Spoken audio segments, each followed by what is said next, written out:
ക്രിസ്തു ജയന്തി 2000 ആണ്ടിൻ്റെ ആഘോഷങ്ങളുടെ ഭാഗമായി കേരള കാത്തലിക് ബൈബിൾ കമ്മീഷൻ്റെ കീഴിൽ കേരള കാത്തലിക് ബൈബിൾ സൊസൈറ്റി ആരംഭിച്ച ലോഗോസ് ക്യൂസ് 25 വർഷങ്ങൾ പിന്നിടുകയാണ്. കേരള സഭയ്ക്ക് തന്നെ അഭിമാനമായ ഈ ലോഗോസ് ക്യൂസ് ഇന്ന് ലോകത്തിലെ തന്നെ ഏറ്റവും വലിയ ബൈബിൾ ക്യൂസായി വളർന്നിരിക്കുകയാണ്. കേരള ബൈബിൾ സൊസൈറ്റിയുടെ മുഖമുദ്രയായി മാറിയിരിക്കുന്ന ലോഗോസ് ക്യൂസിൻ്റെ പിന്നിൽ കഴിഞ്ഞ 25 വർഷം പ്രവർത്തിച്ചവരെ, ആരംഭിച്ചവരെ, അതിൻ്റെ വിജയത്തിനായി ഒരുപാട് കഷ്ടപ്പാടുകൾ സഹിച്ചവരെല്ലാം ഇന്ന് ഇവിടെ POCയിൽ ഒരുമിച്ച് കൂട്ടുകയാണ്, ഓർക്കുകയാണ്. ആ ഒരു മഹനീയ നിമിഷത്തിലേക്ക് നമുക്ക് പോകാം.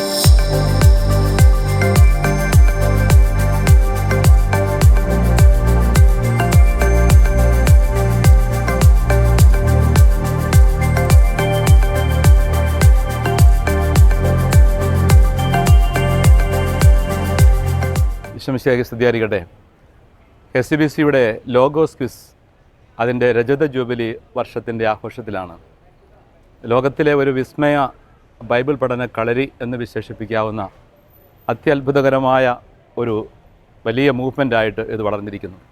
എല്ലാ വർഷവും 5 ലക്ഷത്തിലധികം ആളുകളെ ഉൾക്കൊള്ളിച്ചുകൊണ്ടുള്ള ഒരു ബൈബിൾ ക്വിസ്, ബൈബിൾ പഠന കളരി, അത് KCBC തലത്തിൽ ബൈബിൾ അപ്പോസ്റ്റലേറ്റിൻ്റെയും ബൈബിൾ സൊസൈറ്റിയുടെയൊക്കെ ആഭിമുഖ്യത്തിൽ ആരംഭിച്ച് അത് വലിയ ഒരു പ്രസ്ഥാനമായിട്ട് വളർന്ന് ആഗോളതലത്തിലേക്ക് മാറിയിരിക്കുന്നു.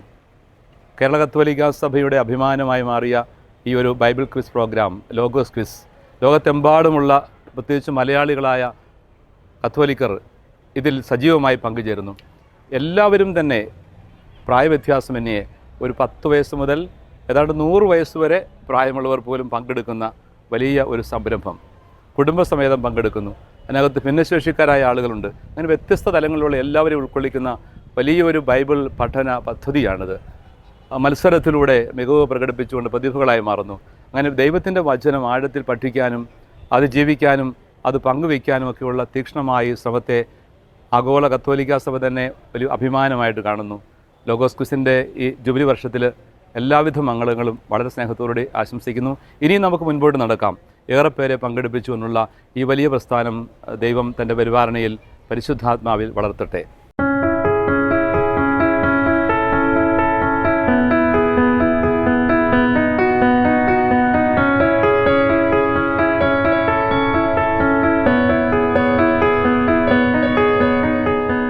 ഈ ലോഗോസ് ക്യൂസ് ആരംഭിച്ചത് അഭിമന്യ ജോർജ് പുന്നക്കോട്ടിൽ പിതാവാണ്. ആ പിതാവ് ഇപ്പോൾ 25 വർഷത്തിൻ്റെ ജൂബിലി ആഘോഷത്തിൽ നമ്മളോടൊപ്പം ഉണ്ട്. പിതാവെ, ഈ ഒരു 25ാമത്തെ വർഷത്തിൽ പിതാവിന് എന്താണ് പറയാനുള്ളത്? ലോഗോസ് ക്വിസ് ആരംഭിച്ചപ്പോൾ വളരെ എളിയ തോതിലായിരുന്നു എൻ്റെ ആരംഭം. ഈ 25 വർഷം നിലനിൽക്കുമെന്ന് പോലും സംശയിച്ചിരുന്നു. എങ്കിലും ഓരോ വർഷവും ലോഗോസ് ക്വിസ് കൂടുതൽ മെച്ചപ്പെട്ട പ്രകടനം കാഴ്ചവെച്ചുകൊണ്ടിരിക്കുകയാണ്. ജൂബിലി ആഘോഷത്തിൽ വളരെയേറെ വളർന്നിരിക്കുന്നു.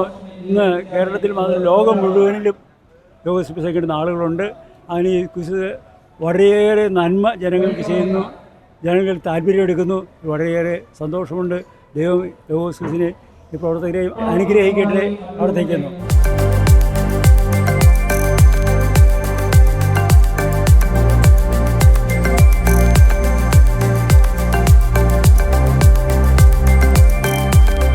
എൻ്റെ കൂടെ ഇപ്പോൾ ഉള്ളത് ഡോക്ടർ ഫിലിപ്പ് തയ്യലച്ചനാണ്. നമ്മൾ ഈ ഒരു ലോഗോസ് ക്യൂസിൻ്റെ 25ാമത് ജൂബിലി നമ്മൾ ആഘോഷിക്കുമ്പോൾ ഏറ്റവും പ്രധാനപ്പെട്ട ഒരു വ്യക്തിയുടെ അടുത്ത് തന്നെയാണ് ഞാൻ നിൽക്കുന്നത്. കാരണം അച്ഛനാണ് ലോഗോസ് ക്യൂസ് ആരംഭിച്ചത് 2000-ൽ. അന്ന് അച്ഛനായിരുന്നു KCBC സെക്രട്ടറി ആയിട്ട് ഇവിടെ ഉണ്ടായിരുന്നത്. അച്ഛാ, ഇന്ന് ഈ ഒരു നിമിഷം ലക്ഷക്കണക്കിന് ആളുകൾ, അതും ലോകം മുഴുവൻ പോലും അവിശ്വസനീയമായ രീതിയിലാണ് ലോഗോസ് ക്യൂസിനെ നോക്കിക്കാണുന്നത്. ഒപ്പം കുട്ടികൾ ദൈവവചനം പഠിക്കുന്നതും പറയുന്നതും വിഭാഗം മുതൽ ലോഗോസ് പ്രതിഭയാവുന്ന ഒരു കാലഘട്ടത്തിലേക്ക് ഇതിനെ എത്തിച്ചു 25 വർഷം കൊണ്ട്. എങ്ങനെയായിരുന്നു ആദ്യമായി ഇതൊന്ന് തുടങ്ങണമെന്ന് അച്ഛൻ്റെ മനസ്സിൽ വന്ന ആശയം? തുടങ്ങണമെന്ന് നമുക്ക് തോന്നിയ ഒരു കാര്യം എന്തെന്ന് വെച്ച് കഴിഞ്ഞാൽ, ക്രിസ്തു ജയന്തി 2000 ആഘോഷിക്കുന്ന അവസരത്തിൽ മനസ്സിൽ വന്നൊരു കാര്യമാണ്. അതേക്കുറിച്ച് ഇവിടെ POCയിൽ വെച്ച് ചർച്ചയുണ്ടായപ്പോൾ സാധാരണഗതിയിൽ നമ്മുടെ ആഘോഷങ്ങൾ അവസാനിക്കുന്നതോടുകൂടി തന്നെ അതിൻ്റെ ലക്ഷ്യവും തീരുകയാണ്. അതിൻ്റെ ഒരു ഫലം, ക്രിസ്തു ജയന്തി ആഘോഷങ്ങളുടെ ഫലം തുടരണം എന്നുള്ളൊരു ഉദ്ദേശത്തോടു കൂടി ആണ് ഈ കാര്യം ഇവിടെ അവതരിപ്പിച്ചത്. ബഹുമാനപ്പെട്ട അഭിവന്യ പിതാക്കന്മാർ അതിനങ്ങേയറ്റം സഹകരിച്ചു, സപ്പോർട്ട് ചെയ്തു. അങ്ങനെയാണ് ഒരു ചെറിയ തുടക്കമായിരുന്നു. അന്ന് 25 രൂപതകളാണ് കേരളത്തിലെ കത്തോലിക്ക രൂപതകളുണ്ടായിരുന്നത്. 1,25,000-ത്തിനടുത്ത് 24,000-ത്തിലധികം ആൾക്കാർ അതിൽ പങ്കെടുത്തു.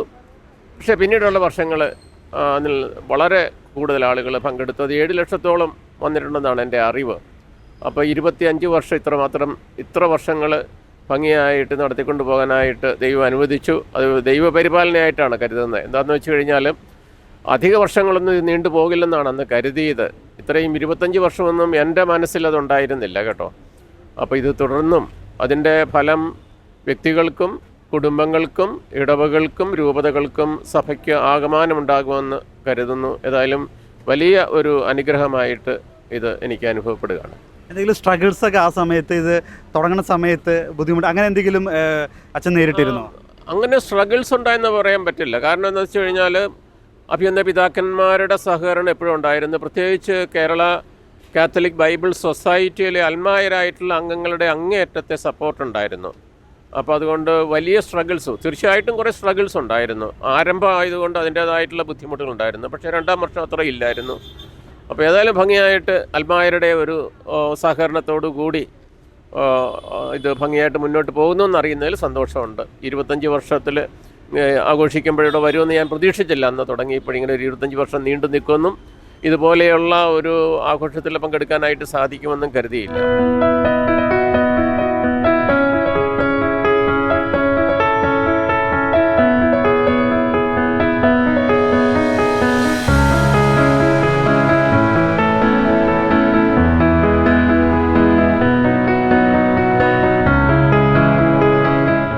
ഡോക്ടർ സൈറസ് വേലമ്പറമ്പിൽ അച്ഛനാണ് ഇപ്പോൾ എന്നോടൊപ്പം. അച്ഛനാണ് ലോഗോസ് ക്യൂസിൻ്റെ ആദ്യ കാലഘട്ടങ്ങളിൽ ഇതിനെ ഇത്രമാത്രം ഉയർത്തിയും പോപ്പുലറിലാക്കി കൊണ്ടുവന്നതുമെല്ലാം അല്ലേ അച്ഛാ? ആ സമയങ്ങളിൽ ലോഗോസ് ക്യൂസിനെ ഇത്രമാത്രം ഉയർത്തി ജനങ്ങളുടെ ഇടയിലേക്ക് കൊണ്ടുവരുന്നതിൽ അച്ഛൻ ഒരുപാട് സുത്യർഹമായ പങ്ക് വഹിച്ചിട്ടുണ്ട്. എങ്ങനെയാണ് അതിനെ നോക്കി കാണുന്നത്? KCBC ബൈബിൾ കമ്മീഷൻ ആയതുകൊണ്ടും കേരള കാത്തലിക് ബൈബിൾ സൊസൈറ്റിയുടെ നേതൃത്വത്തിലായതുകൊണ്ടും ഇതിന് സഭാസമൂഹത്തിൽ ജനങ്ങളുടെ ഇടയിൽ ഒരു നല്ല സ്വീകാര്യതയുണ്ടായിരുന്നു. വചനം പഠിക്കാനും വായിക്കാനുമുള്ള ഒരു പദ്ധതി ആയതുകൊണ്ട് അത് ആളുകളുടെ ഇടയിൽ ഒന്നുകൂടി സ്വീകാര്യമായി. അപ്പോൾ അതിന് വേണ്ട വിധത്തിൽ കത്തോലിക്കാ സഭ വചനത്തിന് വേണ്ടി പ്രവർത്തിക്കുന്നുണ്ട് എന്നുള്ള ഒരു പ്രതിച്ഛായ സമൂഹത്തിൻ്റെ ഇടയിൽ ഈ വചന പദ്ധതിക്ക് നൽകാൻ സാധിച്ചു. ലോഗോസ് ക്വിസ് അതിനു വേണ്ടിയിട്ട് KCBC അവതരിപ്പിച്ച ഒരു പദ്ധതിയാണ്. അത് ഭംഗിയായിട്ട് ഓരോ ഘട്ടങ്ങളിൽ എല്ലാം വളരെ കൃത്യമായിട്ടും യഥാസമയങ്ങളിൽ പരീക്ഷ നടത്തുക, യഥാസമയങ്ങളിൽ റിസൾട്ട് പബ്ലിഷ് ചെയ്യുക, സമ്മാനം കൊടുക്കുക, അങ്ങനെ എല്ലാ വർഷവും അത് വളരെ ഭംഗിയായിട്ട് നടക്കുന്ന ഒരു പദ്ധതിയായിട്ട് വന്നപ്പോൾ ആളുകൾ കൂടുതൽ പേര് ഓരോ വർഷവും കൂടുതൽ ചേർന്നുകൊണ്ടിരുന്നു. 1,25,000-ൽ നിന്ന് അത് ഇന്നിപ്പോൾ 5 ലക്ഷത്തിലധികം പേര് പരീക്ഷ എഴുതുന്ന വചനം പഠിക്കുന്ന ഒരു പദ്ധതി എന്ന നിലയിൽ അതിനെ വളർന്നു കാണുന്നതിൽ വളരെ സന്തോഷമുണ്ട്. അതിന് ആദ്യകാല പ്രവർത്തകർ എന്ന നിലയിൽ തീർച്ചയായിട്ടും ഇതിൻ്റെ വളർച്ച കാണുമ്പോൾ വളരെ സന്തോഷമുണ്ട്. ഇന്ന് കേരളസഭ അതിനെ കൈകളിലേന്തി എല്ലാവരും സഹകരിക്കുന്നു. കൊച്ചുകുട്ടികൾ മുതൽ പ്രായമായവർ വരെയും ഇതിൻ്റെ പരീക്ഷ എഴുതുന്നു. വചനം പഠിക്കുന്ന ഒരു വചന പഠനത്തിൻ്റെ ഒരു വസന്തകാലമാണ് ലോഗോസ് ക്വിസ് ബൈബിൾ പഠന പരീക്ഷ എഴുതുന്ന കാലഘട്ടം എന്ന് പറയാം.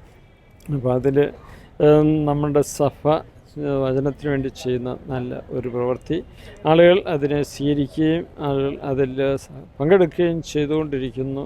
അങ്ങനെ പരിശുദ്ധാത്മാവ് സഭയിലൂടെ വചനത്തിലൂടെ ഞങ്ങളുടെ ഇടയിലേക്ക് പ്രവർത്തിക്കുന്ന ഒരു സമയമായിട്ട് അതിനെ കാണാൻ സാധിക്കും. അതാണ് ഇതിൻ്റെ വിജയത്തിന് പിറകിലുള്ളത് എന്ന് പറയാനായിട്ട് ഞാൻ ആഗ്രഹിക്കുകയാണ്.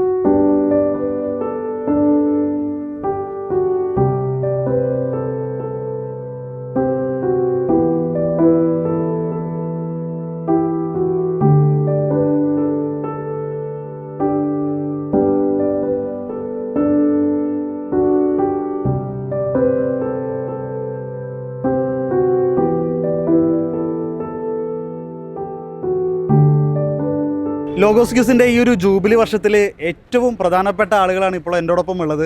കാരണം ഈ ഒരു ലോഗോസ് ക്യൂസിനെ ഏറ്റവും മനോഹരമാക്കുന്നത് ലോഗോസ് പ്രതിഭയാണ്. 5 ലക്ഷവും 4 ലക്ഷവും 6 ലക്ഷം പേരിൽ നിന്നൊക്കെ ഏറ്റവും അവസാനം ഒന്നാമതായിട്ട് എത്തുന്നതാണ് ലോഗോസ് പ്രതിഭ.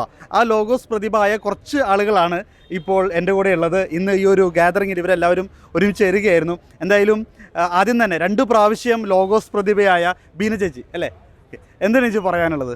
2014-ലും 2016-ലുമാണ് ലോഗോസ് പ്രതിഭയായത്. അതിനുശേഷം പിന്നീട് അത് എഴുതണ്ടെന്ന് പറഞ്ഞതുകൊണ്ട് പിന്നീട് എനിക്ക് എഴുതാൻ പറ്റിയിട്ടില്ല. എങ്കിലും ദൈവവചനം പഠിക്കാൻ കിട്ടിയ ഒരു വലിയ അവസരമാണ്. വചനം നമ്മൾ നിത്യം വായിക്കാറുണ്ടെങ്കിലും ദൈവവചനം നമ്മൾ ആഴത്തിൽ, ഈ ലോഗോസ് ക്വിസിന് വേണ്ടിയാണ് ആഴത്തിൽ പഠിക്കാൻ തുടങ്ങിയത്. അപ്പോഴാണ് നമ്മൾ വിചാരിക്കുന്ന രീതിയിലല്ല ബൈബിളിൻ്റെ ആഴങ്ങളിലേക്ക് കടക്കുമ്പോൾ ഒത്തിരിയേറെ അർത്ഥങ്ങൾ നമുക്കറിയാത്ത ഒത്തിരി നിഗൂഢതകൾ അതിനുണ്ട് എന്ന് നമുക്ക് മനസ്സിലാകുന്നത് അപ്പോഴാണ്. അപ്പോൾ അതാണ് എന്നെ വചനം പഠിക്കാനായിട്ട് കൂടുതൽ എനിക്ക് പ്രചോദനം നൽകിയത് അതാണ്. കാരണം വചനത്തെക്കുറിച്ചുള്ള ആഴത്തിലുള്ള അറിവ് നമുക്ക് ലഭിക്കുന്നത് അങ്ങനെയാണ്. അതാണ് 2 പ്രാവശ്യം പ്രതിഭയായ ഒരാളുള്ളൂ അല്ലേ? രണ്ടുപേരും കൂടി ഉണ്ട് അല്ലേ? Sister Betty. ഓ ശരി, 2 പ്രാവശ്യമായി സിസ്റ്റർ ബെറ്റി ഉണ്ട്. മറ്റൊന്ന് എനിക്ക് തോന്നുന്നു ചേച്ചി അല്ലേ, F ഗ്രൂപ്പിൽ നിന്ന് ലോഗോസ് പ്രതിഭ. എനിക്ക് അതിനുശേഷം പിന്നെ ആരും F ഗ്രൂപ്പിൽ നിന്ന് ആയിട്ടില്ല അല്ലേ?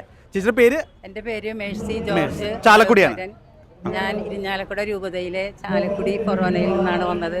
2013-ലാണ് ഞാൻ ലോഗോസ് പ്രതിഭയായത്. ബൈബിളാണ് കൂടുതലായിട്ടും വായിക്കാറ്. പിന്നെ എൻ്റെ ബൈബിള് വായിക്കുന്നതിൽ എന്നെ ഏറ്റവും കൂടുതൽ സഹായിച്ചിരുന്നത് എൻ്റെ ഹസ്ബൻഡിനെയാണ്. ഹസ്ബൻഡ് ഇന്ന് ജീവിച്ചിരിക്കില്ല, മരിച്ചുപോയി 7 കൊല്ലമായി. പക്ഷേ എന്നെ പ്രോത്സാഹിപ്പിച്ചത് എൻ്റെ ഹസ്ബൻഡും എൻ്റെ കാറ്റഗിസം ടീച്ചേഴ്സുമാണ്. 2013 ലോഗോസ് പ്രതിഭയായതിൽ ഞാൻ വളരെയധികം സന്തോഷിക്കുന്നു. അത് ജീവിതത്തിൽ തന്നെ പല മാറ്റങ്ങൾ വരുത്താനും ഈ ലോഗോസ് പ്രതിഭയും വചനം പഠിക്കലും എന്നെ വളരെയധികം സഹായിച്ചിട്ടുണ്ട്. എല്ലാത്തിനും ദൈവത്തിന് നന്ദി പറഞ്ഞുകൊണ്ട് താങ്ക് യു. ഡി ഗ്രൂപ്പിൽ നിന്ന് അല്ലേ ചേച്ചി? പേരൊന്നു. എൻ്റെ പേര് റോസ്മേരി. ഞാൻ 2018-ലാണ് ലോഗോസ് പ്രതിഭയായത്. അത് 20 വർഷത്തോളം ഞാൻ എഴുതി. പ്രതിഭയായതിനു ശേഷം എഴുതുന്നുണ്ടെന്ന് പറഞ്ഞാലും ഞാൻ എഴുതിക്കൊണ്ടിരുന്നു. അതായത് ദൈവപരിപാലന, ദൈവത്തിൻ്റെ സ്നേഹം, എനിക്കുള്ള കരുതൽ, എന്നെ ഒത്തിരി സപ്പോർട്ട് തരുന്ന ദൈവമാണ് എല്ലാം എന്നുള്ളൊരു ഇത് എൻ്റെ ജീവിതത്തിൽ എനിക്ക് ബോധ്യപ്പെട്ടത് ഈ ഒരു വചന പഠനത്തിലൂടെയാണ്. ഒരിക്കലും അത് താഴെ വെക്കാനായിട്ട് എനിക്ക് തോന്നിയിട്ടില്ല.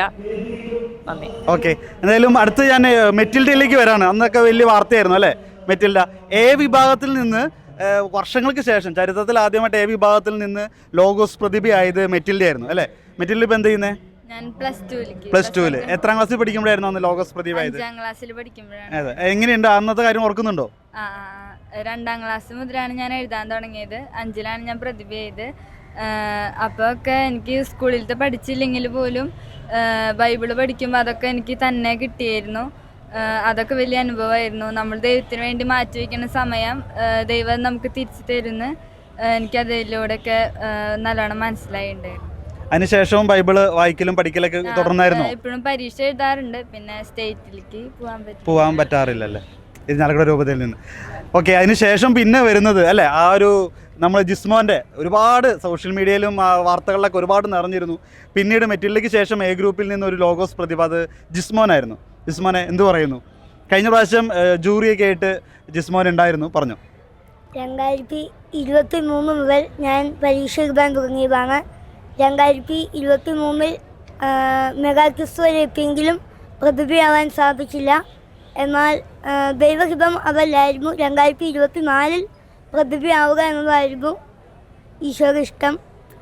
അപ്പോൾ 2024-ൽ പ്രതിഭയായി. വളരെ സന്തോഷമുണ്ട്. ഇപ്പോൾ കോതമംഗലം രൂപതയിൽ നിന്നാണ് ഞാൻ വരുന്നത്. അപ്പോൾ ഓക്കെ, എന്തായാലും നിലവിലെ ലോഗോസ് പ്രതിഭയാണ് ഷിബിച്ചേട്ടൻ. കഴിഞ്ഞ 2 വർഷം 2 വർഷം അല്ലേ ലോഗോസ് ഗ്രാൻഡ് ഫിനാലയിൽ വന്നു. 24 എനിക്ക് തോന്നുന്നു അല്ലേ അവസാന നിമിഷം ജിസ്മോനായിട്ടായിരുന്നു ഒന്ന് കൈവിട്ടു പോയത്. പക്ഷെ അത് 2025-ൽ തിരിച്ചു പിടിക്കുകയാണ്. എന്ത് തോന്നുന്നു ഈ ഒരു ലോഗോസ് പ്രതിഭയായിട്ട് ഈ കഴിഞ്ഞ വർഷം ഇപ്പോൾ മുന്നോട്ട് പോകുമ്പോൾ? എല്ലാം ദൈവത്തിന് നന്ദി പറയുന്നു. എന്നെ ഇവിടെ ഇപ്പോൾ ഈ ജൂബിലി വർഷത്തിൽ ഇവിടെ നിർത്തുന്നത് തന്നെ ദൈവവചനമാണ്. ദൈവവചനം പഠിച്ചതിലൂടെയാണ്. ദൈവവചനം പഠിക്കുന്നതിനുള്ള ഒരു പ്ലാറ്റ്ഫോം അത് ലോഗോസ് ക്വിസ് തന്നെയാണ്. അതാണ് ഈ ദൈവവചനം പഠിക്കുന്നതിനുള്ള ഒരു സാഹചര്യം എനിക്ക് ഒരുക്കി തന്നത്. തീർച്ചയായും 3 വർഷവും വളരെ ഉത്സാഹത്തോടെ പഠിക്കുമ്പോൾ ദൈവവചനം ഒരിക്കലും നമ്മുടെ ജീവിതത്തിൽ പരാജയപ്പെടുന്നില്ല എന്ന സന്ദേശം എനിക്ക് മനസ്സിലാകുന്നു. നമ്മൾ പഠിച്ച ദൈവവചനം ഒരു ക്വിസ് കോമ്പറ്റീഷൻ എന്നതിനേക്കാൾ ഉപരി ജീവിതത്തിൽ ഒരു മനസാക്ഷിയായിട്ട് രൂപപ്പെട്ട് നമ്മുടെ ജീവിതത്തിലെ എല്ലാ പ്രശ്നങ്ങളെയും ഏത് പ്രതിസന്ധികളെയും തരണം ചെയ്യുന്നതിൽ നമുക്ക് ഒരു പരാജയവും സംഭവിക്കുകയില്ല. ഏത് പ്രതിസന്ധികളിലും നമുക്ക് വിജയിക്കുവാൻ നമ്മൾ പഠിച്ച ദൈവവചനം നമ്മുടെ മനസാക്ഷിയായി നമ്മുടെ മുന്നിലുണ്ടാവും എന്ന സന്ദേശമാണ് ഈ ലോഗോസ് ക്വിസിലൂടെ എനിക്ക് ബോധ്യമായത്. അതുതന്നെയാണ് എനിക്ക് ഈ ദൈവവചനം പഠിക്കുന്ന എല്ലാവർക്കും നൽകാനുള്ള സന്ദേശം. ഓക്കെ, എന്തായാലും ഇത്രയും പേര് ലോഗോസ് പ്രതിഭകളായിട്ട് നമ്മൾ നിൽക്കുമ്പോൾ ഇത് ഒരുപാട് പേർക്ക് പ്രചോദനമാണ്. ഇവർക്കെല്ലാം ലോഗോസ് പ്രതിഭ ആവാൻ പറ്റുമെങ്കിൽ നമുക്ക് എല്ലാവർക്കും തന്നെ ഈ സ്ഥാനത്തിലേക്ക് എത്താൻ സാധിക്കും. തീർച്ചയായിട്ടും നിങ്ങളുടെ ജീവിതം, ഒപ്പം നിങ്ങൾ ഈ പങ്കുവെച്ച അനുഭവങ്ങളെല്ലാം എല്ലാവർക്കും പ്രചോദനമാകട്ടെ എന്ന് ആശംസിക്കുന്നു. നന്ദി. Thank you.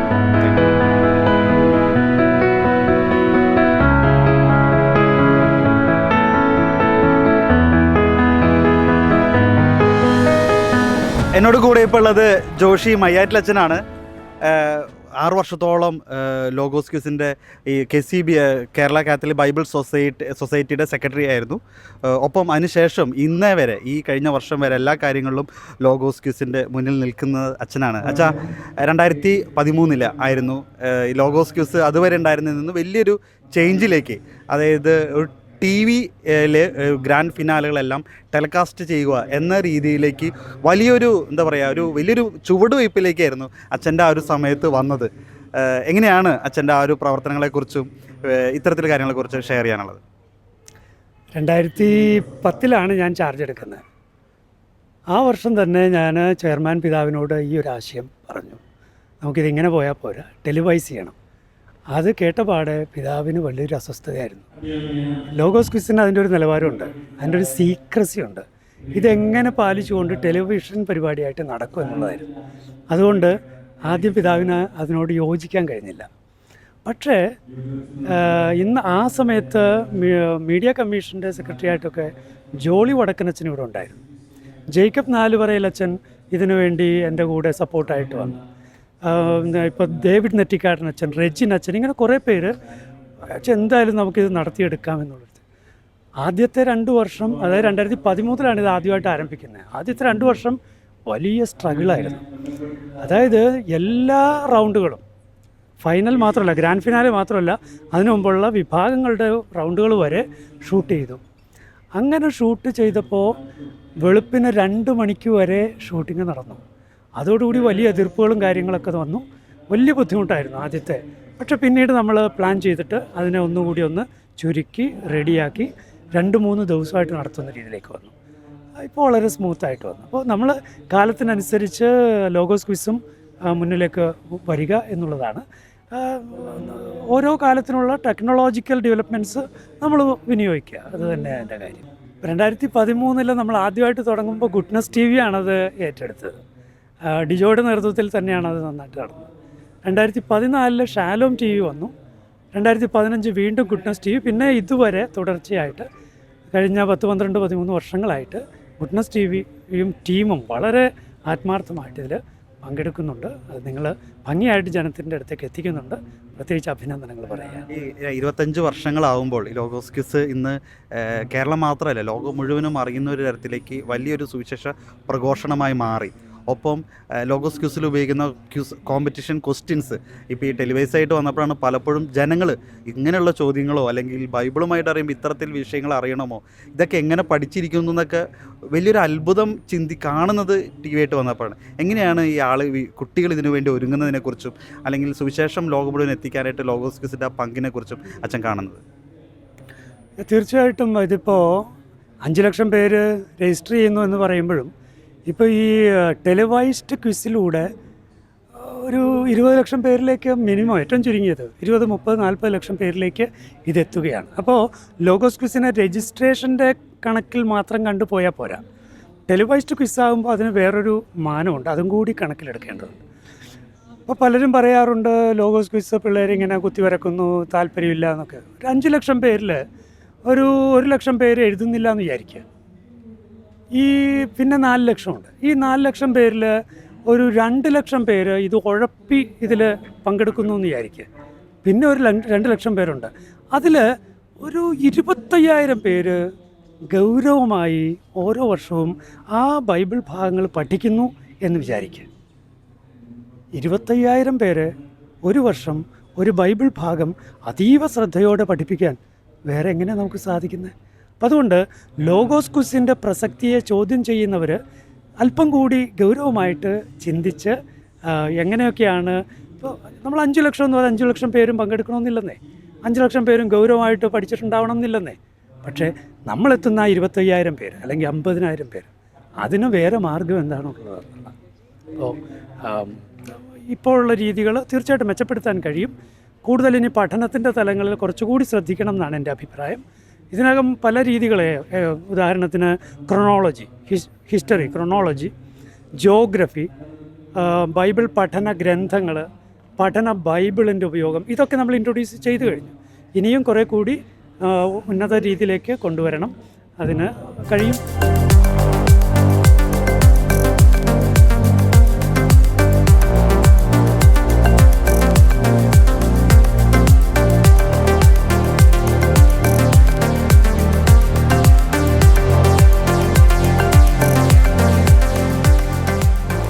ജോൺസൺ പുതുശ്ശേരി അച്ഛൻ ഇപ്പോൾ നമ്മുടെ ഒപ്പമുണ്ട്. അച്ഛനെക്കുറിച്ച് പറയുകയാണെങ്കിൽ അച്ഛൻ 2016 മുതലായിരുന്നു ഇതിൻ്റെ സെക്രട്ടറി ആയിട്ടിരുന്നത്. അച്ഛൻ്റെ ഒരു കാലഘട്ടത്തിലായിരുന്നു മറ്റൊരു തരത്തിലേക്ക് TV ടെലക്കോസ്റ്റിലേക്ക് വന്നതിന് ശേഷം മറ്റൊരു തരത്തിലേക്ക്, അതായത് ഫാമിലി ക്യൂസും അതോടൊപ്പം തന്നെ ബധിര മുഖർക്ക് വേണ്ടിയുള്ള ലോഗോസ് ക്യൂസും ആരംഭിച്ചത് അച്ഛൻ്റെ കാലഘട്ടത്തിലായിരുന്നു.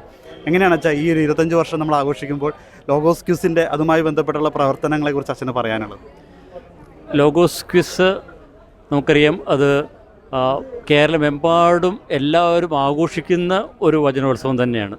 ഇപ്പോൾ ഇവിടെ ആയിരുന്നപ്പോൾ ഞാനൊരു കാര്യം ശ്രദ്ധിച്ചത്, ഇത് കുടുംബങ്ങളിൽ ഒരുമിച്ചിരുന്ന് പഠിക്കുന്ന ഞാൻ പലപ്പോഴൊക്കെ കേട്ടു, അതിനെക്കുറിച്ച് കേട്ടു, ശ്രദ്ധിച്ചു. അപ്പോഴാണ് പിന്നെ ഒരു ചിന്ത വന്നത്, കുടുംബത്തിലുള്ള എല്ലാവരും ഒരുമിച്ച് ഉള്ള ഒരു ക്വിസുകളുണ്ടെങ്കിൽ അവർക്ക് വീട്ടിലുള്ള എല്ലാവരും ഒരുമിച്ച് കൂട്ടി അത് പഠിക്കാനും ഒക്കെയുള്ള ഒരു ഉണർവ് വരും. അതിൻ്റെ ഒരു കാരണം തന്നെ വീട്ടിൽ തന്നെയാണ്. വീട്ടിൽ തന്നെ ചെറിയ ലോഗോസ് ക്വിസിൻ്റെ ഒരുക്കം വരുമ്പോൾ വീട്ടിലുള്ള പ്രായമേറിയ അപ്പച്ചൻ പോലും അതിനകത്ത് അവർ പങ്കുചേരുന്നത് കണ്ടപ്പോഴാണ് എനിക്ക് ഈ ഒരു ആശയം തോന്നിയത്. അത് പിന്നെ പ്രായോഗികമായിട്ട് പല ബുദ്ധിമുട്ടുകളുണ്ടായെങ്കിലും അത് നടപ്പാക്കി. പക്ഷേ അത് വലിയൊരു ലോഗോസ് ക്വിസിന് പുതിയൊരു മാനം നൽകുന്നതിന് ഒത്തിരിയേറെ സഹായിച്ചിട്ടുണ്ട്. പിന്നെ അതുപോലെ തന്നെ വേറൊരു കാര്യം ശ്രദ്ധിച്ചത്, നമ്മൾ ഭിന്നശേഷിക്കാരായിട്ടുള്ള ഒത്തിരി പേരുണ്ട്. അപ്പോൾ അവർക്കും എങ്ങനെയാണ് ദൈവം എത്തിക്കുക എന്നുള്ള ആ ഒരു ചിന്ത വന്നു. അങ്ങനെയാണ് ബധിരമുഖർക്കായിട്ടുള്ള ആ ഒരു ലോഗോസ് ക്വിസ് ഇവിടെ ആരംഭിച്ചത്. ഞാൻ 2006 കൊല്ലം മുമ്പ് റോമിൽ ഇൻ്റർനാഷണൽ ബിബ്ലിക്കൽ കോൺഫറൻസിൽ പങ്കെടുത്തപ്പോൾ, അപ്പോൾ അവിടെ ഉള്ള ഒരു മീറ്റിങ്ങിൽ ഒരു പ്രൊഫസർ പറഞ്ഞത്, നമ്മൾ വചനം സാധാരണക്കാർക്ക് മാത്രമല്ല നമ്മൾ ഭിന്നശേഷിക്കാർക്ക് കൂടി വചനം എത്തിക്കണമെന്ന് പറഞ്ഞപ്പോൾ, അത് കഴിഞ്ഞ് ഞാനപ്പോൾ അവരോട് പറഞ്ഞു, ഞങ്ങൾ കേരളത്തിൽ ഇത് പ്രായോഗികമാക്കി കഴിഞ്ഞു. അത് കേട്ടപ്പോൾ അവരൊക്കെ അത്ഭുതപ്പെട്ടു. അപ്പോൾ നമ്മളൊക്കെ ലോകത്തിൽ തന്നെ മറ്റൊരു അവർക്ക് ചിന്തിക്കാൻ തുടങ്ങിയപ്പോൾ തന്നെ നമ്മളിതൊക്കെ പ്രാവർത്തികമാക്കിയവരാണ്. ഇനി ഇത് വീണ്ടും അത് അന്ധർക്ക് വേണ്ടിയിട്ട്, കാഴ്ചപരിമിതി ഉള്ളവർക്ക് വേണ്ടി കൂടി നടത്തണമെന്നൊക്കെ ആഗ്രഹമുണ്ടായിരുന്നു. പക്ഷേ അതിൻ്റെ പല പ്രായോഗിക കാരണങ്ങൾ കൊണ്ട് അത് ഇതുവരെ സാധിച്ചില്ല. പക്ഷേ അത് ഭാവിയിൽ അങ്ങനെ വ്യത്യസ്തമായിട്ടുള്ള ഇനിയും പുതിയ വ്യത്യസ്തമായ സ്ഥലങ്ങളിലേക്ക് ലോഗോസ് ക്വിസ് വ്യാപിച്ച് വചനം എല്ലാവർക്കും, ദൈവം സൃഷ്ടിച്ച എല്ലാവർക്കും അത് അനുഭവവേദ്യമാക്കുന്ന വിധത്തിലാക്കി തീർക്കാനായിട്ട് സാധിക്കണമെന്നാണ് എൻ്റെ പ്രതീക്ഷയും ആഗ്രഹവും.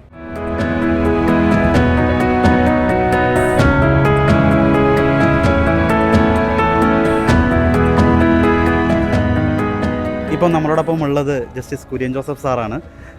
ഈ ബൈബിൾ സൊസൈറ്റി ആദ്യകാല അംഗങ്ങളിൽ ഒരാളാണ് സാറ്. ഒപ്പം ഈ ലോഗോസ് ക്വിസ് ആരംഭിക്കുന്നതുമായി ബന്ധപ്പെട്ടെല്ലാം സാറിൻ്റെ കോൺട്രിബ്യൂഷനൊപ്പം സപ്പോർട്ടും ഒരുപാടായിരുന്നു. സാർ, ഇപ്പോൾ ഈ ലോഗോസ് ക്വിസ് 25 വർഷത്തിലെത്തി നിൽക്കുമ്പോൾ ഈ ഒരു നിമിഷം സാറിന് എന്താണ് പറയാനുള്ളത്? ലോഗോസ് ക്വിസ് വഴിയായിട്ട് ഒരുപാട് ആളുകൾക്ക് വചനത്തെ അറിയാനായിട്ടുള്ള വലിയൊരു ദാഹം കിട്ടി. ദൈവം മനുഷ്യനെ സൃഷ്ടിച്ചത് എന്തിനാ? ദൈവം മനുഷ്യനെ സൃഷ്ടിച്ചത് ദൈവത്തെ അറിഞ്ഞ് സ്നേഹിച്ച് അവിടുത്തെ ഇവിടെ വെച്ച് മഹത്വപ്പെടുത്തി അവിടുത്തെ നിത്യമഹത്വത്തിൽ പങ്കുചേരാൻ വേണ്ടിയിട്ട്. അപ്പോൾ എങ്ങനെ അറിയണമെന്നുണ്ടെങ്കിൽ നമുക്ക് പഠിക്കാൻ കഴിയണം. പഠിക്കണമെന്നുണ്ടെങ്കിൽ ബൈബിൾ പുസ്തകം വേണം. പുസ്തകം കിട്ടിയാൽ മാത്രം പോരാ, അത് പഠിക്കാനായിട്ടുള്ള നമുക്കൊരു ദാഹം ഉണ്ടാവണം. അത് ജനിപ്പിക്കാനായിട്ട് ലോഗോസിന് ഒത്തിരി കഴിഞ്ഞിട്ടുണ്ട്. ഒരുപാട് പേര് വചനം കാണപ്പെടാൻ പഠിക്കാൻ. അപ്പോൾ ഈ വചനം പഠിക്കുന്ന വഴിയായിട്ട് വചനം നമ്മളെന്താ ആവശ്യപ്പെടുന്നത്? അത് വചനം ശ്രവിക്കുക മാത്രം ചെയ്യുന്നവരാകാതെ അത് ഹൃദയത്തിലേക്ക് സംഗ്രഹിച്ച് നമ്മുടെ മനസ്സാക്ഷിയെ നിർമ്മലമാക്കി വിശുദ്ധിയും വെടിപ്പുമുള്ള ഒരു ജീവിതം നയിക്കാൻ തക്കവണ്ണം നമ്മുടെ ജീവിതത്തെ ക്രമീകരിക്കാൻ കഴിയണം. അപ്പോൾ ഓരോ പഠനവും ഓരോ വചനഭാഗവും നമ്മൾ പഠിക്കുമ്പോൾ ഈ ഒരു വലിയൊരു ചിന്തയും വലിയൊരു ആഹ്വാനം നമുക്ക് തന്നെ കിട്ടുക. അങ്ങനെ ഒരുപാട് ജീവിതങ്ങളെ ഈ ലോഗോസ് സ്വാധീനിക്കുന്നതായിട്ടും ജീവിതത്തിൽ പരിവർത്തനം വരുന്നതായിട്ടും ഞാൻ കണ്ടിട്ടുണ്ട്. അതുകൊണ്ട് എനിക്ക് വലിയ സന്തോഷമുണ്ട്. ലോഗോസ് ഇങ്ങനെ ഒരുപാട് പേർക്ക് ആവേശമായിട്ട് തീരട്ടെ എന്നും യുക്തിഭദ്രമായിട്ട് തന്നെ നമുക്ക് നമ്മുടെ വിശ്വാസത്തെ കൊണ്ടു നടക്കാൻ കഴിയുമെന്ന് ലോകത്തോട് ജീവിതം കൊണ്ട് വിളിച്ചു പറയാൻ കഴിയട്ടെ എന്നും ഞാൻ ആശംസിക്കുന്നു.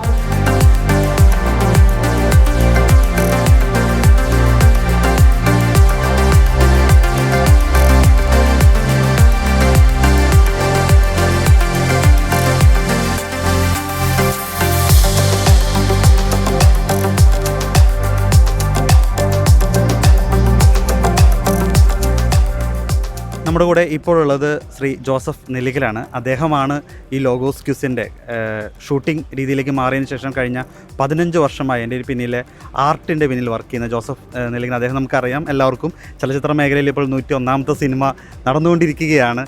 അദ്ദേഹം ഇതിൻ്റെ എത്രയൊക്കെ വലിയ സിനിമകളുടെ എത്ര തിരക്കിൽ ആയാൽ പോലും ലോഗോസ് ക്യൂസിൻ്റെ സമയത്ത് അതിൻ്റെ ഷൂട്ടിങ്ങിന് അദ്ദേഹം വളരെ മനോഹരമായ രീതിയിൽ, അതും അതിൻ്റെതായ തീമൊക്കെ നോക്കി തന്നെ വളരെ മനോഹരമായ സെറ്റുകൾ നമുക്ക് വേണ്ടി സമ്മാനിച്ചത് ജോസഫ് നെല്ലിക്കൽ സാറാണ്. സാർ, എങ്ങനെയാണ് ഈ ഒരു അനുഭവം ഒന്ന് പങ്കുവയ്ക്കാൻ പറ്റുക? എനിക്ക് തോന്നുന്നു ജോഷിയച്ചൻ ഇരിക്കുന്ന സമയത്താണ് ഇങ്ങനെ വിളിക്കുന്നത്. വന്ന് എനിക്ക് തോന്നുന്നു ജോഷിയച്ചനൊക്കെ ഉള്ള സമയത്ത് കുറച്ചും കൂടി യൂത്ത് POC ബന്ധപ്പെട്ടുകൊണ്ട് വർക്ക് ചെയ്യുന്ന സമയമായിരുന്നു. ജീസസ് യൂത്തിലിരിക്കുന്ന സമയത്ത് കൂടുതൽ ജീസസ് യൂത്ത് അംഗങ്ങളെല്ലാം ഇവിടെ വരികയും ഓരോ പ്രോഗ്രാംസെല്ലാം കണ്ടക്ട് ചെയ്യുകയും ഒക്കെ നിൽക്കുന്ന സമയമായിരുന്നു. എനിക്ക് തോന്നുന്നു അത്രയും നാൾ ഒരു യുവജനങ്ങൾ ഇങ്ങനെ POC അധികം അടുപ്പമുണ്ടായിരുന്നില്ലായിരുന്നു. പക്ഷേ ആ ഒരു വർഷം മുതലാണ് കുറച്ചും കൂടി കൂടുതലായിട്ട് എല്ലാവരും വരുന്നത്. അങ്ങനെയാണ് ഞാനും ഇവിടെ വരുന്നത്. അപ്പോൾ ജോഷൻ വിളിച്ചു. അങ്ങനെ ഇപ്പോൾ നടന്നുകൊണ്ടിരിക്കുന്ന ലോഗോസ് ക്വിസിനകത്ത് ഒരു സ്റ്റേജ് പെർഫോമൻസിലൊക്കെ മാറുന്നുണ്ട്, ഒരു കോമ്പറ്റീഷൻ സ്റ്റേജിലൊക്കെ വരുന്നു. അപ്പോൾ അതിനെങ്ങനെ നമുക്ക് ഡെക്കറേറ്റ് ചെയ്യാൻ പറ്റും ചോദിച്ചപ്പോഴത്തേക്കും അതിൻ്റെ തീം എന്താണെന്ന് ചോദിച്ചിട്ട് ആ തീമിനനുസരിച്ചുള്ള ഒരു ബാക്ക് ഡ്രോപ്പ് സെറ്റ് ചെയ്ത് കൊടുത്തായിരുന്നു. ഒപ്പം ഷൂട്ടിങ് നടക്കുമ്പോഴത്തേക്കും ഇന്ന പോലെ ചെയ്ത് കഴിഞ്ഞാൽ ഇന്ന പോലെ നമുക്ക് ചെയ്യാൻ പറ്റും, നന്നായി വരും എന്നൊക്കെ പറഞ്ഞ രീതിയിൽ പറഞ്ഞു കൊടുത്ത് അതിന് ഡിസൈനെ കാണിച്ചു കൊടുത്ത് അങ്ങനെയാണ് അച്ഛനത് ഇഷ്ടപ്പെട്ടു. അങ്ങനെ അച്ഛൻ ബാക്കിയുള്ള ആൾക്കാരുടെ ഡിസ്കസ് ചെയ്തതിന് ശേഷമാണ് ഈ ഒരു പ്രോഗ്രാമിൻ്റെ സ്റ്റൈലിലോട്ട് അങ്ങനെ കടന്നു വരുന്നത്. പിന്നീട് ഓരോ വർഷം കഴിയുമ്പോഴും അതിന് കുറച്ചും കൂടി മാറ്റങ്ങൾ വരുത്തിക്കൊണ്ട്, അല്ലെങ്കിൽ കുറേ എന്താ പറയുക, തീമുകൾക്കനുസരിച്ചിട്ട് തന്നെ ആ സ്റ്റേജിൻ്റെ കളർ ടോണുകളും എല്ലാം മരുന്നത്തിൽ സെറ്റ് ചെയ്യാൻ സാധിച്ചായിരുന്നു. എനിക്ക് തോന്നുന്നു ഞാൻ ഇതിനകത്തേക്ക് ഇറങ്ങി വരാൻ കാരണം, ഇപ്പോൾ നമ്മളൊരു ഡിസൈൻ ചെയ്യിപ്പിച്ചിട്ടോ അല്ലെങ്കിൽ മറ്റുള്ള ചെയ്യുമ്പോഴത്തേക്കെല്ലാം എൻ്റെ ഒരു കഴിവാണല്ലോ പുറത്തൊക്കെ വരുന്നത്. പക്ഷേ ഈ കഴിവെന്ന് പറയുന്നത് ദൈവം എനിക്കെന്ന കഴിവാണ്. അതുകൊണ്ട് ആ കഴിവിനെ നമുക്ക് എങ്ങനെയാണോ ദൈവത്തിന് കൊടുക്കാൻ പറ്റുന്നത്, തിരിച്ചു കൊടുക്കാൻ പറ്റുന്നത്, അത് പല തരത്തിലായിരിക്കാം. അപ്പോൾ എനിക്ക് കിട്ടുന്ന ഒരു അവസരമായിട്ടാണ് ഞാൻ കാണുന്നത്. നമ്മൾ പ്രൊക്ലൈം ചെയ്യുന്നതിൻ്റെ മറ്റൊരു ഭാഗമായിട്ട് എൻ്റെ കഴിവുകളെ കാണിച്ചു കൊടുക്കാനും അത് ആ കഴിവ് ദൈവത്തിനായിട്ട് ഉപയോഗിക്കുന്ന ഒരു മേഖലയായിട്ട് ഞാൻ ലോഗോസ് ക്വിസിനെ കണ്ടിരുന്നു. അങ്ങനെയാണ് ഞാൻ എല്ലാ വർഷവും ഇപ്പോഴും അതിന് വേണ്ടിയിട്ട് ആ സമയം കണ്ടെത്തിക്കൊണ്ട് വരാൻ കാരണം അത് തന്നെയാണ്. തീർച്ചയായിട്ടും ഞങ്ങളൊക്കെ അത്ഭുതപ്പെടുത്തിയത് അതുകൊണ്ടാണ്. ഇതിന് കാരണം ഒരുപാട് ഹിറ്റ് സിനിമകൾ ജോസഫേൻ്റെ പേരിലുണ്ട്. ഈ സിനിമകളുടെ ഇടയ്ക്ക് പോലും ഇവിടെ ലോഗോസ് ക്യൂസ് ഉണ്ടെങ്കിൽ സെറ്റ് ജോസഫേണ്ണാണ്. അപ്പോൾ എന്നോട് അച്ഛൻ പറയുമ്പോൾ സെറ്റ് റെഡിയാണ്, ജോസഫേണ്ണ അതിൻ്റെ ഇത് അയച്ചിട്ടുണ്ടെന്നൊക്കെ പറയും. അപ്പോൾ ഞാൻ ചോദിക്കുന്നത് എങ്ങനെയാണ് ഈ മനുഷ്യൻ ഇത്ര തിരക്കിൻ്റെ ഇടയിൽ പോലും, അതും ഒരു ക്രിസ്തീയ മേഖലയിലാണ് ഒരു ലോഗോസ് ക്യൂസിൻ്റെ സെറ്റ്, അതിൻ്റെ ആ ഒരു മനസ്സെങ്ങനെയാണ് അതിൻ്റെ ഇത് വന്നത്?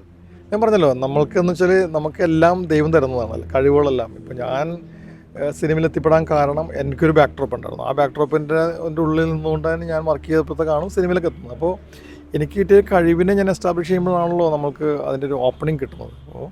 ഇപ്പോൾ എനിക്ക് വരക്കാൻ കഴിവുണ്ട്. ഈ വരക്കാൻ കഴിവുള്ള ഒരാൾക്ക് ബ്രഷ് പിടിക്കാനും പെൻ പിടിക്കാനും പറ്റും. അപ്പോൾ അതിന് ഈ തള്ളവിരൽ ആവശ്യമുണ്ട്. ഈ തള്ളവിരലൊരു മുറിവ് പറ്റിക്കഴിഞ്ഞാൽ പിന്നെ എനിക്ക് ബ്രഷ് പിടിക്കാൻ പറ്റത്തില്ല, വരക്കാൻ പറ്റില്ല. അങ്ങനെ വരക്കാൻ അറിയാൻ പറ്റാത്ത ഒരാളെ സിനിമക്ക് ആവശ്യമുണ്ടാകത്തില്ല എന്ന് പറഞ്ഞ പോലെയാണ്. അപ്പോൾ നമ്മൾക്ക് എന്തെങ്കിലും, ഇപ്പോൾ ഞാനിപ്പോൾ എൻ്റെ ഇത്രയും വർഷത്തെ എക്സ്പീരിയൻസ് വെച്ച് ഞാൻ പറയുകയാണ്, ഇത്രയും വർഷങ്ങളായിട്ട് എൻ്റെ കണ്ണിനോ കാലിനോ കാതുകൾക്കോ ഒരു കുഴപ്പവും സംഭവിച്ചിട്ടില്ലെങ്കിൽ ദൈവത്തിന് എന്നെ കൊണ്ട് എന്തോ ആവശ്യമുണ്ട്. അതുകൊണ്ടാണ് ഞാനും സമയം കണ്ടെത്തി ഇങ്ങനത്തെ ഒരു മേഖലയിലോട്ട് വരുന്നത്. അല്ലെങ്കിൽ ഈ ഒരു സമയം കണ്ടെത്തിയോട്ട് കർത്താവിന് വേണ്ടിയിട്ട് ചെയ്യാൻ പറ്റുന്ന സമയത്ത് ചെയ്തു കൊടുക്കുക എന്നുള്ളതാണ് ഞാൻ ചെയ്യുന്നത്. അതുകൊണ്ടാണ് ഞാൻ ആ സമയത്തോട് വരുന്നത്.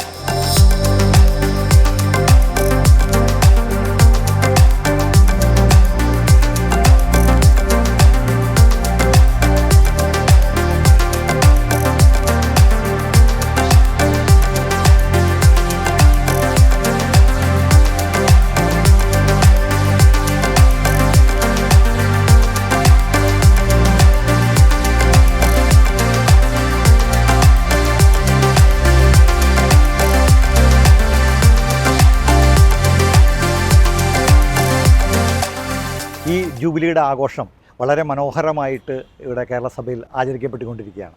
തീർച്ചയായിട്ടും കേരളത്തിൻ്റെ തുടങ്ങിയ 2000 തുടങ്ങിയ ബിഷപ്പ് ജോർജ് പുന്നക്കാട്ടിൽ മുതൽ ഇന്ന് വരെയുള്ള എല്ലാ ബിഷപ്പുമാരെയും, അതിന് നേതൃത്വം കൊടുത്ത ചെയർമാന്മാരായ ബിഷപ്പുമാരെയും, അതിന് നേതൃത്വം കൊടുത്ത വൈസ് ചെയർമാന്മാരായുള്ള എല്ലാ അൽമായ സുഹൃത്തുക്കളെയും, എല്ലാ ജോയിൻറ്റ് സെക്രട്ടറിമാരായി പ്രവർത്തിച്ച മുഴുവൻ അൽമായ സെക്രട്ടറിമാരെയും, ട്രഷറർമാരായി പ്രവർത്തിച്ച മുഴുവൻ സിസ്റ്റേഴ്സിനെയും നമുക്ക് ഈ മേഖലയിലേക്ക് ഇന്ന് ഇവിടെ അണിനിർത്താൻ കഴിഞ്ഞു എന്നുള്ളതാണ് വലിയ സന്തോഷകരമായ കാര്യം. ഈ ജൂബിലി സമാപനത്തിൽ കേരളത്തിലെ മുഴുവൻ രൂപതകളിലെ പ്രാതിനിധ്യം ഇന്ന് ഇവിടെ ഉറപ്പാക്കാൻ കഴിഞ്ഞു എന്നുള്ളതാണ് മറ്റൊരു സവിശേഷത. മുഴുവൻ ഡയറക്ടർമാർ, ഓരോ രൂപതകളുടെയും ഡയറക്ടർമാരും അവിടെ പ്രതിനിധാനം ചെയ്ത് അവിടെ പങ്കെടുത്ത മുഴുവൻ ആളുകളെയും, അതായത് 25 വർഷം എക്സാം എഴുതിയ എല്ലാ രൂപത പ്രതിനിധികളെയും ഇന്നത്തെ യോഗത്തിൽ പങ്കെടുപ്പിക്കാൻ കഴിഞ്ഞു. ഇത് കേരള സഭയുടെ അഭിമാന മുഹൂർത്തമായിരുന്നു. അതോടൊപ്പം തന്നെ ബൈബിൾ സൊസൈറ്റിയുടെ ആദ്യത്തെ പ്രഥമ ജോയിൻറ്റ് സെക്രട്ടറിയും 3ാമത്തെ വൈസ് ചെയർമാനുമായിരുന്ന സുപ്രീം കോടതി ജഡ്ജി ആയി റിട്ടയർ ചെയ്ത ജസ്റ്റിസ് കുര്യൻ ജോസഫിൻ്റെ സാന്നിധ്യവും 3 പിതാക്കന്മാരുടെ സാന്നിധ്യവും ഏറെ ശ്രദ്ധ ഇന്ന് ഉണ്ടായി എന്നുള്ള കാര്യവും വളരെ സന്തോഷകരമായ കാര്യമാണ്. അപ്പോൾ ഇത് കേരള സഭ ഒന്നാകെ ഇന്ന് ഇതിൻ്റെ സന്തോഷത്തിൽ പങ്കുചേരുകയും ഈ ആഘോഷത്തിന് എല്ലാവിധ ഭാവങ്ങളും ആശംസകളും നേരുകയും ചെയ്യുന്നു.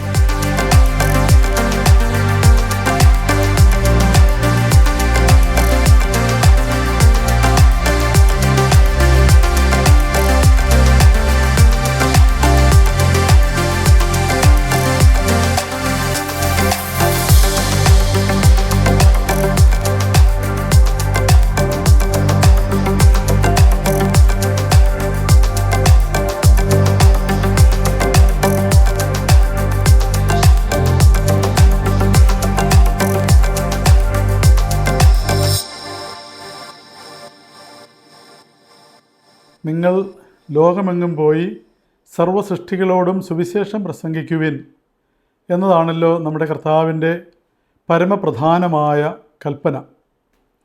സഭ അനുസ്യൂതം ആ കൽപ്പന നിറവേറ്റിക്കൊണ്ടാണ് ഈ സഹസ്രാബ്ദങ്ങളിലൂടെ മുന്നോട്ട് പോയിക്കൊണ്ടിരിക്കുന്നത്. കേരള സഭ 2000 ആണ്ടിലെ ക്രിസ്തു ജയന്തി പ്രമാണിച്ച് തുടങ്ങിവെച്ച ഒരു ബൈബിൾ പ്രേക്ഷിത ശുശ്രൂഷയാണ് ലോഗോസ് ബൈബിൾ ക്വിസ്.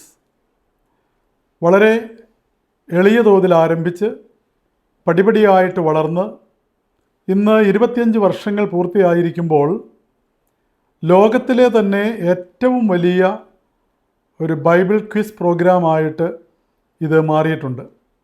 എല്ലാ വർഷവും ഏതാണ്ട് 5 മുതൽ 7 വരെ ലക്ഷം ആളുകൾ ലോകത്തിൻ്റെ നാനാഭാഗങ്ങളിൽ ഇരുന്നു കൊണ്ട് ഒരേ സമയം നിശ്ചിതമായ ബൈബിൾ ഭാഗം പഠിക്കുകയും ഒരേ സമയം അതിൻ്റെ പരീക്ഷ എഴുതുകയും പല തലങ്ങളിലൂടെ പരീക്ഷകൾ പൂർത്തിയാക്കി ഈ 8 ലക്ഷം 7 ലക്ഷം പേരിൽ നിന്ന് ഒരാൾ ലോഗോസ് പ്രതിഭയായിട്ട് തിരഞ്ഞെടുക്കപ്പെടുകയും ഒക്കെ ചെയ്യുന്ന വളരെ പ്രത്യേകമായ ഒരു ക്വിസ് പ്രോഗ്രാമാണിത്.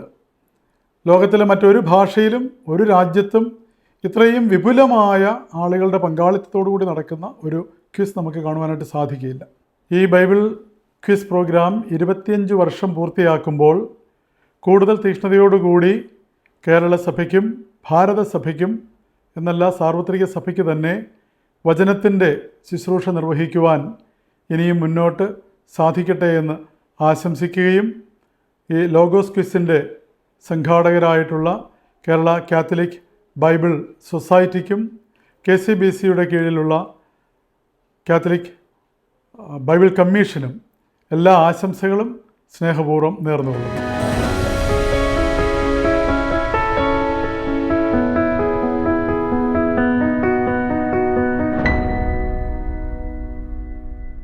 ലോഗോസ് ജൂബിലി 2026 ഏപ്രിൽ 18 POCയിൽ വെച്ച് ആഘോഷിക്കുകയാണ്.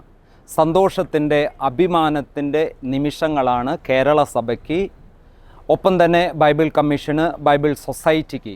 ക്രിസ്തു ജയന്തി 2000 വർഷം ആഘോഷത്തോടനുബന്ധിച്ചാണ് ലോഗോസ് 2000 എന്ന ബൈബിൾ പഠന കളരി ആരംഭിക്കുന്നത്. അന്ന് ആരംഭിക്കുമ്പോൾ ഇത്രയ്ക്കും ജനകീയമായ ഒരു ബൈബിൾ പഠന കളരിയായി ലോഗോസ് മാറുമോ എന്ന് ആരും ചിന്തിച്ചിട്ടില്ല. 25 വർഷം കഴിയുമ്പോൾ 5 ലക്ഷത്തിൽ പരം ആളുകൾ ഓരോ വർഷവും ബൈബിൾ പഠനത്തിനായിട്ട് സ്വയം സമർപ്പിക്കുന്ന ലോകത്തിലെ തന്നെ ഏറ്റവും വലിയ ബൈബിൾ പഠന കളരിയായി, ലോകത്തിലെ തന്നെ ഏറ്റവും വലിയ ബൈബിൾ ക്വിസ്സായി ലോഗോസ് ക്വിസ് മാറിയിരിക്കുന്നു എന്നുള്ളത് ലോകത്തെയും സഭയെയും അത്ഭുതപ്പെടുത്തുന്നു. ഏറ്റവും കൂടുതൽ അംഗങ്ങളെ പങ്കെടുപ്പിക്കുന്ന ബൈബിൾ കർമ്മ പരിപാടി ലോകത്തിൽ ഇതുവരെയും വേറെ ഒരു പരിപാടി ഉയർന്നു വന്നിട്ടില്ല. ഒരു വർഷം 40 അധ്യായങ്ങളിൽ 1000 വചനങ്ങൾ ആഴത്തിൽ പഠിച്ചാണ് 5 ലക്ഷത്തിൽ പരം ആളുകൾ പങ്കെടുക്കുക. ഇത്തരത്തിലുള്ള ബൈബിൾ പഠനത്തിലൂടെ ലോകത്തിൽ സുവിശേഷവും നന്മയും വിതയ്ക്കുവാനായിട്ട് സാധിച്ചു. 2025 തിരുസഭ ജൂബിലി ആഘോഷിക്കുമ്പോൾ ലോഗോസിൻ്റെയും ജൂബിലി ആഘോഷിക്കുകയാണ്. ഈ ആഘോഷത്തിൽ ദൈവത്തിൻ്റെ കൃപ നിറയട്ടെ, ഇനിയും ദൈവവചനം ലോകം മുഴുവനിലും നിറയട്ടെ. 25 വർഷം എത്തി നിൽക്കുമ്പോൾ ഇത് 50ഉം 100ഉം വർഷങ്ങളിലേക്ക് എത്തി നിൽക്കുന്ന കേരള സഭയുടെ മുഖ്യ കർമ്മ പരിപാടിയാകട്ടെ, ബൈബിൾ ശുശ്രൂഷയാകട്ടെ എന്ന് ആശംസിക്കുകയാണ്. ദൈവത്തിൻ്റെ തന്നെ വചനമായതുകൊണ്ട് തന്നെയാണ് എത്രയൊക്കെ പ്രതിസന്ധികൾ ഉണ്ടായാലും 25 വർഷവും വളരെ വിജയകരമായിട്ടത് മുന്നേറുക. ഇനിയും 50 വർഷവും 100 വർഷവും ലോഗോസ് ക്വിസിനുണ്ടാകട്ടെ. ഒത്തിരിയേറെ പേർക്ക് ദൈവവചനം ലഭിക്കട്ടെ എന്ന് പ്രത്യേകമായിട്ട് ആശംസിക്കുകയാണ്. എല്ലാവർക്കും ജൂബിലിയുടെ മംഗളങ്ങൾ.